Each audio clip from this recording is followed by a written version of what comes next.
Welcome to the WWE Podcast, your place for the most passionate wrestling analysis on the web. Just turn Roman heel. What is WWE waiting for? When other wrestling podcasts put you to sleep, you can count on the WWE Podcast to keep you engaged and asking for more. I've been watching wrestling for over 20 years, and that was one of the best matches I've ever seen. This is unlike any other wrestling analysis. So without any further delay, let's get the show started right now. And this is the WWE Podcast for this Raw Review Tuesday, July 9th, 2019. Thank you, as always, for joining me on this show. And if you haven't checked out the website, by the way, please do, www.podcast.com. So if you don't have the app or you're just browsing on the internet on your PC, you can listen to me and also get a really good read from a lot of my contributors to the website on various topics, including Evolve, Lars Sullivan, Shane McMahon, just a lot of different topics. Check it out. I really would encourage you to do that. So Raw last night.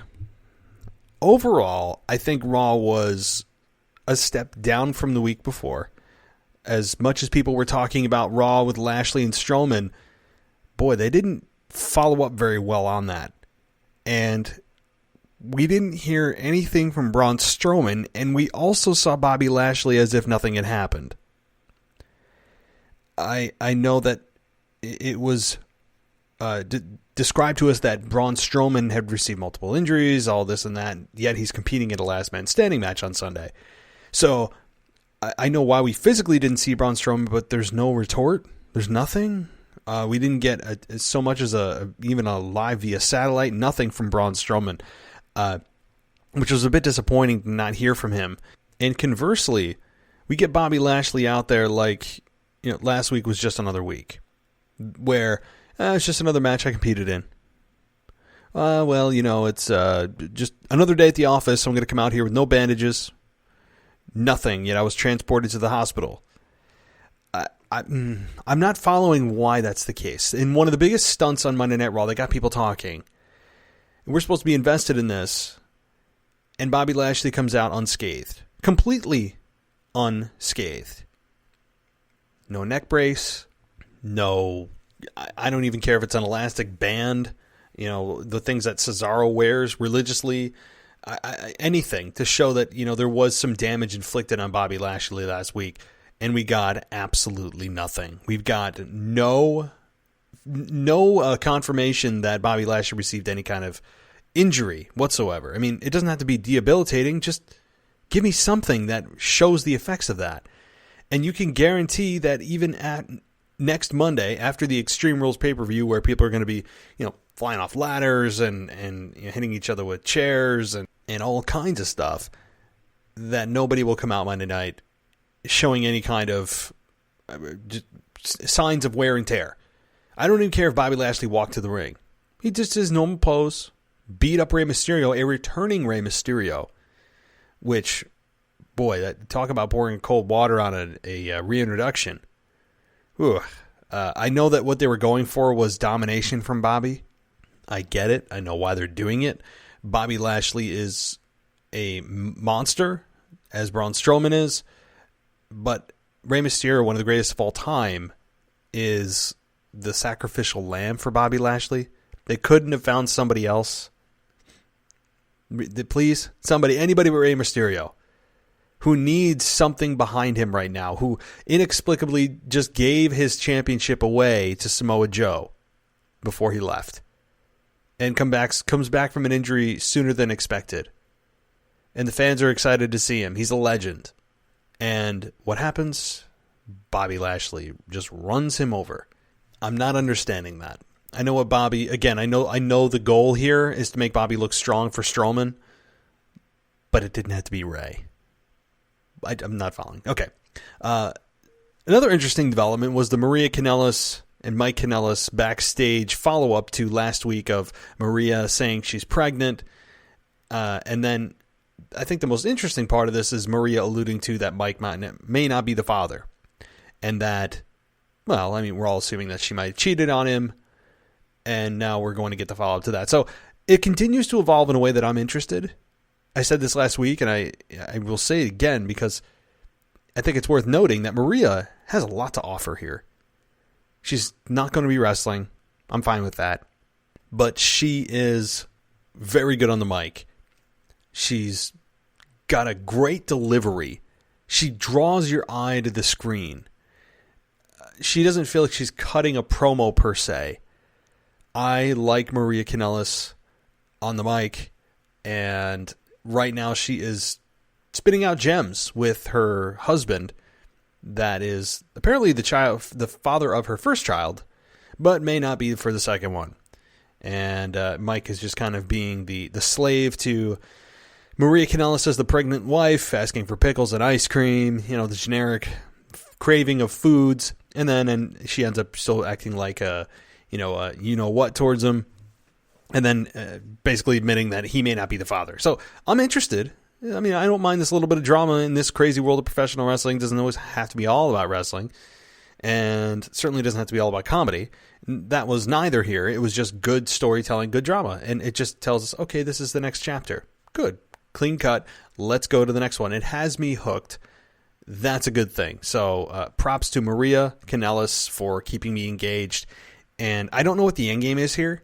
If I were to guess, it would probably be that we will get the big reveal as to who the father is. I think that's going to be the hook of, well, if Mike's not the father, then who is? That's the question we all should be asking. And I don't know. I have no idea who they will go with as the possible father to Maria Kanellis' baby. But that's where they're headed. It's not a storyline that has not been used before. It's nothing that is, earth-shattering or groundbreaking.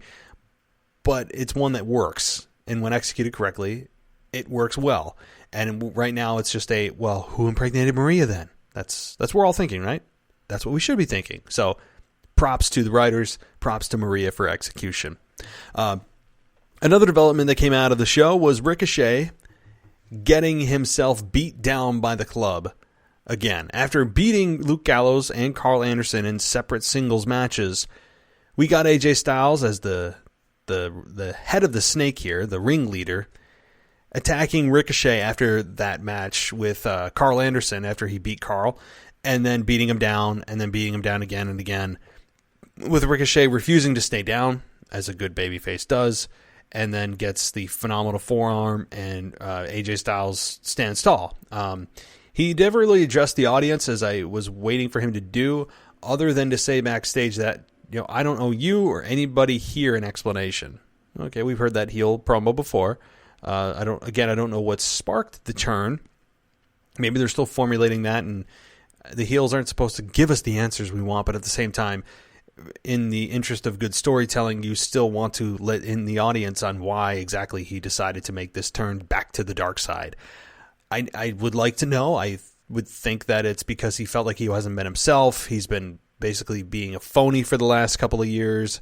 And he's back to who he feels he should be in his true self. I mean, you could go with that storyline, and it's believable. And putting him back with Carl Anderson and Luke Gallows is a positive, not just for Luke Gallows and Carl Anderson, but AJ Styles too. And whatever faction of babyfaces band themselves together to try to take this evil group down. So it's storytelling 101. It's basics. I'm enjoying it. And, I think Ricochet is clearly getting a rocket ship strapped to him right now. He's been on the main roster for, a couple of months, and he's already got the United States Championship. He's being put in prominent positions with one of the best in the world, no pun intended, with AJ Styles, and ends up beating him clean last week, and now he gets a championship defense match against AJ at Extreme Rules. So you can clearly see that Ricochet right now is in the management's eyes of, hey, let's see how far we can take this guy. The crowd reacts to him. He does cool moves. Let's see what we can do. How far can we take this? We got to be careful, though, of the Roman Reigns syndrome where too much too soon. But at the same time, even Roman Reigns didn't take this path of winning a mid-tier title before he won the big one. So maybe they're learning. Maybe it's live and learn. But I like AJ Styles and Carl Anderson and Luke Gallows together. Again, this is a refreshed AJ Styles. Boy, did he need it. And boy, did Carl Anderson and Luke Gallows need it. need it, who were just flopping out there in the middle of nowhere doing nothing, like literally nothing, other than occasional backstage skits. So it's good to see all three need each other right now. And Ricochet's the benefactor, obviously, too, because it's always about building new stars, as it should be, always about building new stars.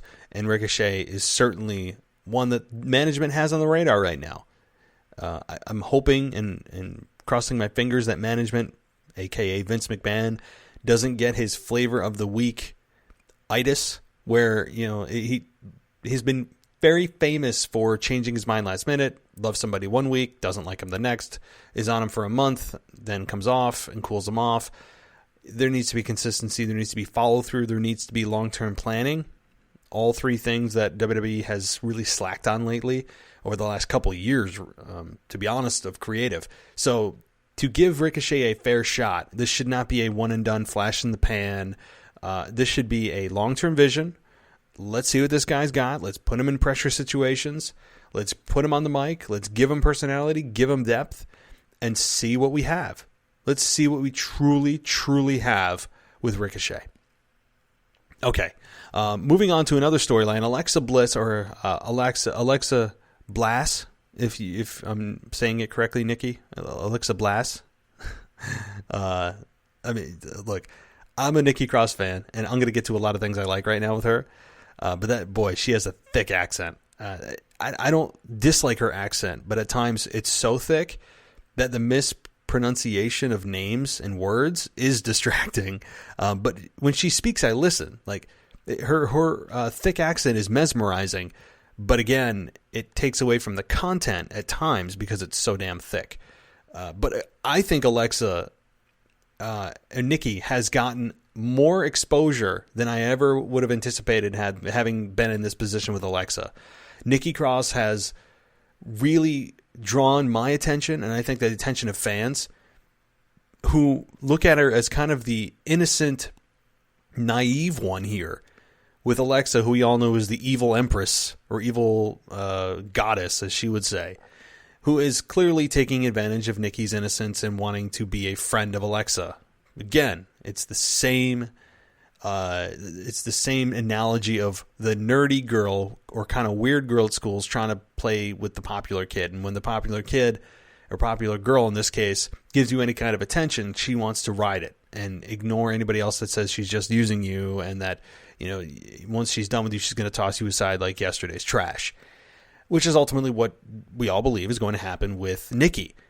But Nikki right now is, again, when she just turned to this random nice girl backstage, I said, oh no, they're destroying her. Please stop.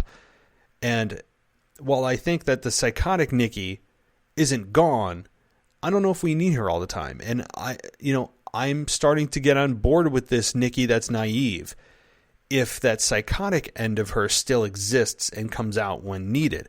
And right now, I think it is. Now, her interaction with Bayley is great. She's just refusing to believe that Alexa is using her. That's good, but at the same time, Bayley's not really benefiting with the crowd reactions that WWE and Bayley herself probably envisioned, because Nikki's not dislikable. Like, I don't dislike Nikki. She's just trying to make a friend. She's defending her friend, both admirable things. She's inherently likable. She doesn't look like her look is like kind of a common everyday look to her, which is a compliment, because you can relate to somebody that looks a little more average, if you will. She's not dolled up and got the long legs and long blonde hair and puffy lips. She is kind of a little awkward, which makes her stand out, which makes you interested in her, on top of her trying to just befriend somebody and defending her friend. And really, Nikki is the victim in all of this. So it's hard to hate Nikki. There's not a lot of psychological reasons to dislike Nikki. And at the same time, it's hard to cheer for Bayley, who is the one who needs to, keep her championship, and is fighting to keep that championship. But it's just kind of weird. But like right now, who I am paying attention to is not Alexa, and it's not Bayley. It's Nikki. Nikki, who is, again, she delivers her words nicely. She tries her best to not let the accent, get in the way. But I think the accent's actually her asset, one of her assets. And she's the victim in all this. So I just don't see a reason why I should dislike Nikki. And Bayley is, she's doing what she can. She's, she's trying to play the nice girl when she sees an opportunity, but at the same time, she's also trying to retain her championship, even though she's being put in a 2-on-1 handicap match at Extreme Rules. She's also trying to enlighten Nikki that, hey, Alexa's using you. So there's that too. It's just an interesting dynamic, and I just don't know if Bayley's going to come out the real winner here, because Alexa and Nikki are not inherently dislikable characters. They don't. What? Even Alexa Bliss. She's using Nikki. That's the worst thing that she's doing, and she has a history of doing it. But Alexa Bliss is charming as well. So I don't think Bayley's going to get the hero's welcome at Extreme Rules, where people are going to go, crazy for her. I really don't think so. So it's going to be interesting to hear the crowd reaction. I will say that. All right. Then we got more Becky Lynch and Seth Rollins on Raw. They stayed away from the awkward kind of cutesy stuff for the most part. That was nice to see. We got another mixed tag match. Again, mixed tag means men face the women, men face the men, women face the women. Yet after Zelina Vega was eliminated, it was okay for her to try to Hurricane Rana Seth, and for Lacey Evans to come and trade punches with Becky Lynch. There's no disqualification here? What? Did I miss something? Because I really don't believe that this was a no disqualification match. And then furthermore, after the match was over and Andrade got the stomp for the victory, and Becky and Seth, are 2-0 and sweep the tag team of Zelina Vega and Andrade, you got them walking up the ramp, Becky and Seth. And then you have Baron Corbin attack Seth from behind, ultimately to get punched in the face by Becky, who Baron can't retaliate because she's a woman. Don't forget that rule. It's just, I feel a rant coming, so I'm just going to take a breath and not do it. But you guys know how I feel about that. It's just BS. It's BS. The men cannot retaliate when the women attack them, especially if a championship's on the line. You just go, I'm going to cower here and let the women beat up on me. That's what we do. It's nonsense. It's nonsense. And imagine had Baron retaliated against Becky. People would have lost their minds. People would have been like, oh my God, he struck a woman. Well, that would have got a lot of heat. But when you think about it, so you just let somebody hit you based on their gender? So if I say in today's world of you just say whatever gender you are, and apparently that's what you are. If I say to, I'm walking down the street and I say to somebody, look, I identify as a woman, so I'm a woman because, it's malleable. And then I hit somebody, and then someone tries to retaliate, and I say, I'm a woman. Can they not hit me? Does that grant me immediate immunity? Think about that. Just think about that. And also, here's an interesting question. How long is it going to be before we have an LGBTQ or trans? I should be more specific. The T of the LGBTQ.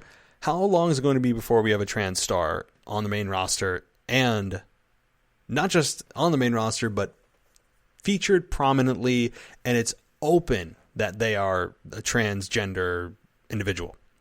How long do you think it is? Not long. I really don't think we're that far off. So that should be quite the interesting dynamic when that happens. But we are headed in that direction. Let me tell you, we are. So I just don't know how that's all going to work.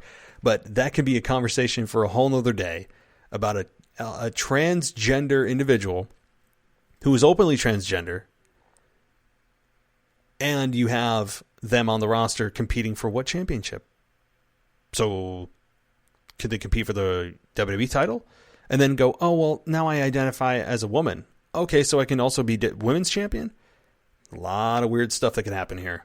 A lot of weird stuff. So think about that. Okay, moving on to more present day, and not just conjecture, we also had the Viking Raiders against some enhancement talent, and guess who won, right? So I know what they're trying to do with the Viking Raiders. Again, they feel a lot like the Ascension. Weird looking dudes, but we don't know their mission. And they looked like the ripoff of Legion of Doom. And what are they? Anything but ascending, let me tell you. They did anything but ascend. I think that was just kind of a ironic name to give them, considering they did anything in their career but ascend. So then we also got the continuation of Cesaro's evolution here. He faced Noe Jose, so Jose and Cesaro, they brawled out to ringside, and then when they went back to the ring, Cesaro took control and hit a gut wrench suplex on Jose, and then Cesaro hit the swing, and Cesaro won pretty damn clean with the sharpshooter. So they're trying to redefine Cesaro, I guess. Although being in the ring with No Way Jose is not exactly top tier talent, considering where No Way Jose has been defined down as just a conga line leader. That's what he is. He's Adam Rose 2.0. That's all you need to know about No Way Jose at this point. It's maddening. Okay, the Street Profits are backstage. They cut a promo and they hyped up the Sunday's Extreme Rules. As somebody who didn't follow the Street Profits in NXT, I know they're the NXT tag team champions. You know how I know that? Not because I follow NXT, but because I see the tag belts around their waists. Okay, very admittedly, I do not follow NXT. Simply no time. Not because I don't want to, it's the time factor. So, Street Profits are just kind of wacky, over-the-top, colorful characters. What are they? What's their mission? Just to be entertaining? Are they more worried about entertaining than they are competing? If so, I don't need you on my roster. I really don't. From what I've heard and seen in the ring, they are certainly good performers. But right now, if this is the first time that you're seeing them on the main roster, you would think, who are these clowns? Oh, they're wacky, zany, and they say weird words, and they're colorful and loud and flamboyant and over the top. Well, that's wonderful, but I could use less of that on my roster. Less of that on the TV show in general. Everything doesn't need to be so serious, but don't give me these guys that speak in half riddle, half normal language and are just promoting a pay-per-view out loud while the camera's there and happens to be on. I don't know.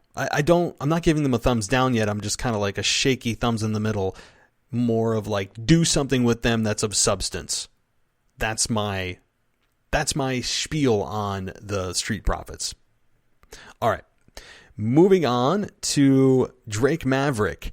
He came out from hiding in a big box with his championship, and his wife was there, and she complained about always having to deal with the 24/7 title. And Drake tells her there's a lot of room in that box, and they should step inside and get it on. Oh, my God. She wasn't having it, and Drake promises that he will show her he's a great husband and will give her the honeymoon she deserves after he defends her 24/7 championship. Drake, I'm just bullet point reading the review here. She says that they can consummate the marriage after that happens, and Drake yells in excitement that he's going to finally get it on with his wife. Oh, this segment was something else. Look, I'm enjoying Drake Maverick in this role. If that's really truly his wife, one word, mismatch. That's all I got to say about that. From what I'm hearing, that is truly his real wife. And I don't know how he dropped her and captured her and reeled her in. I really don't know. But if this is indeed his true wife, this certainly suits the story that's going on. Because you have Drake Maverick, who really, in all sense of the word, should probably not be a champion of any kind. But if he's going to be one, 24/7 championship is the one to do. He's got an interesting personality, and you would never, ever picture him with a woman like her. Ever. but he is. And her being kind of this distant woman who is just put off by the fact that he is obsessed with having the 24/7 championship, it's a great dynamic. So applause all the way around here. I like Drake Maverick as champion. R-Truth was getting a little bit stale, as entertaining as he is. It's nice to change it up, and Drake Maverick holding the belt is certainly a change of pace and one that I like. So I did like that as well. Another match here that I wanted to talk about was Shane McMahon and Drew McIntyre versus Roman Reigns and a mystery partner. So ended up being Gary, who was Roman Reigns' tag partner, unknowingly by Shane McMahon and Drew, was actually a wrestler, right? He surprised everyone when he hits a couple kicks to Shane's face, flies around, flops around, does a couple of handsprings, ultimately gets the Claymore kick, and Drew McIntyre gets the victory. And then Roman Reigns comes in and Superman punches Drew, and then the two run up the ramp. No appearance by Undertaker, which really shocked me. I figured that the go-home show you would see the lights flicker with no action, maybe not even an actual appearance, but just trying to give us the presence of the Undertaker who is there, or maybe a message, pre-recorded. I don't care anything. I know the stipulation from Shane was, if the Undertaker interferes, he's out of the match. Well, I mean, I guess that was just a cover for, we don't have Undertaker this week.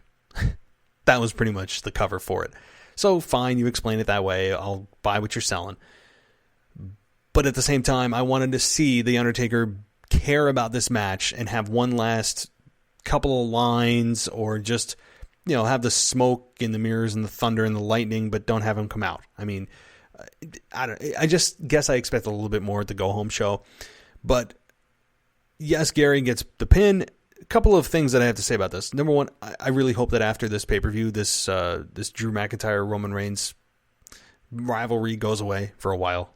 And Roman Reigns could not seem more disinterested. Roman Reigns, as I've been saying this for a couple of months, has been sleepwalking since he returned. Seriously. I couldn't even hear him when he was speaking to Charlie backstage. It sounded like Charlie interrupted him from a nap that he was taking in his locker room. Just so disinterested, too cool for school. I don't know. I don't really care who picks for my partner. I'm just gonna go back to sleep, Charlie. Wake me up before my match. I mean, it felt like he was seriously sleeping. There's no fire. There's no passion. It's just as if, I don't know what the hell what he's being instructed to do, or maybe that's how he's being booked, or maybe it's Roman just being himself. That, after maybe Vince said, Roman, just be yourself.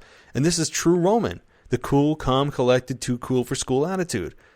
But if he's being booked this way on purpose, change it. If he's not excited, how am I supposed to be excited? It's just, I'm not following why. Why are they being so just wishy-washy with the Roman Reigns character, who main evented Raw and was the go-home match of the show for the go-home show of Raw to the pay-per-view? It didn't get me any more excited for the match. It really didn't. I am not as excited as I was about this match. It actually took away a little bit. So that's the one thing. The other thing is, oh boy, here he goes ranting. Well, you know what? This is how you improve the product too. Do something else other than the Superman punch. Has it ever gotten a huge reaction? I mean, you could probably name on one hand how many times, and how many times it has actually won a match. And furthermore, it is the most obvious move coming ever. You have a lot of time from when Roman Reigns jumps in the air and you see his fist cocked to realize, hey, he's about to do the Superman punch. Let me just kind of step aside or just duck. Nope. What do? We stand up and stare at his fist. That's what we do if we see the Superman punch coming. It's a great, cool visual. It creates a great t-shirt for a silhouette of me doing that move. Oh, it looks cool because when I do it, my hair is flying in the wind like a shampoo commercial. No. The Superman punch for me, number one, the name just makes me cringe. It makes me cringe. Did Superman ever actually do that move? Did he ever need to jump and do that move? Show me. I don't know. They just tried to make him, Roman Reigns is a superhero to kids. So we're going to name that jump punch the Superman punch. It's hokey. The name of it, how it's done, how opponents don't see it coming. There are sometimes seconds that are lapsed from the time Roman leaves his feet to the time the opponent is just staring up, standing and looking at Roman, jumping towards them with his fist cocked. No, he's just nitpicking. No, I'm not. You can't tell me that you haven't thought of that. Why is he doing that? I mean, it's not going to change. It's not going to change. I've accepted that it's not going to change, so I'm fine with it. I got bigger fish to fry, but I just wanted to point that out. That Roman's been sleepwalking, and the Superman punch, not my favorite. I don't mind the spear. Spear's cool. But the Superman punch, I can do without. Because, all right, let me just stop there. Shane McMahon also, look, I've sang Shane's praises over the last few weeks now. He's been a great heel and all that. I'm ready for this to move on too, though. I'm ready for the Shane and Drew show to move on. I get it, okay? I understand where they're going with this, but I'm ready for this. The Extreme Rules should wrap up a lot of things, I hope. I really hope it will. No more of Lacey Evans and Baron Corbin against Becky and Seth, and no more Drew and Shane versus Roman Reigns. I know that they're going to go for Drew and Taker at Mania, and that's fine, if that is indeed the plan. But this combination is not doing anyone any favors. We also have seen it a number of times. Roman Reigns actually lost to Shane McMahon, looked like crap. I mean, I'll be honest with you, he looked like a fool for losing to Shane McMahon the way he did at the last pay-per-view. It just was not my favorite. I'll just put it that way. So things should be wrapped up, and I really hope that they are. So, all right. Well, speaking of wrapping things up, that's what I'm going to do with this show. Tomorrow, I'll be back with the SmackDown Live review, which should be interesting to say the least, as I see the headline of, and I didn't see it yet because, again, you guys know I watch it on delay, of Kevin Owens dropping a pipe bomb on the McMahons. So that should be a hell of an interesting take there. I'm very curious as to exactly what Kevin Owens said, but I'm sure you guys know already as I'm speaking, but I don't. So I'm going to go and tomorrow I'll be watching the Hulu version of Raw or SmackDown Live, and then I'll give you guys my report tomorrow night with the SmackDown Live review show. Then Thursday, of course, it's the usual bring on a co-host and let's talk about WWE Week in Review and Extreme Rules prediction show, a combo show for you guys.